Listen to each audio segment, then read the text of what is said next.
Jericho Rosales at Catherine Bernardo, spotted na ng ilang fans na magkasama, panoorin dito ang buong detalye. Trending at ipang-uusap pan sa social media ang larawan na ibinahagi ng isang fans kung saan nakipag-picture sila kina Catherine Bernardo at Jericho Rosales. Naaktuhan ng ilang mga tagahanga na magkasamang nagjo-jogging ang dalawa.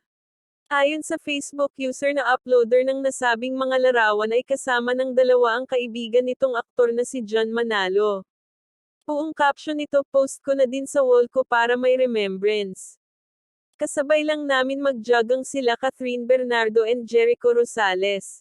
Huwag nang mag-showbiz question kasi di ko din alam ang sagot, may iba silang kasama, si John Manalo pala, sorry na, dagdag niya.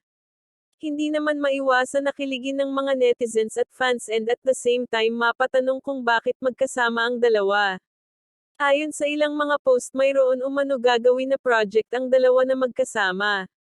Matatandaan na maraming mga netizens ang gustong pagtambalan ang dalawa at makita na magkasama sa isang movie o teleserye project sa ABS-CBN.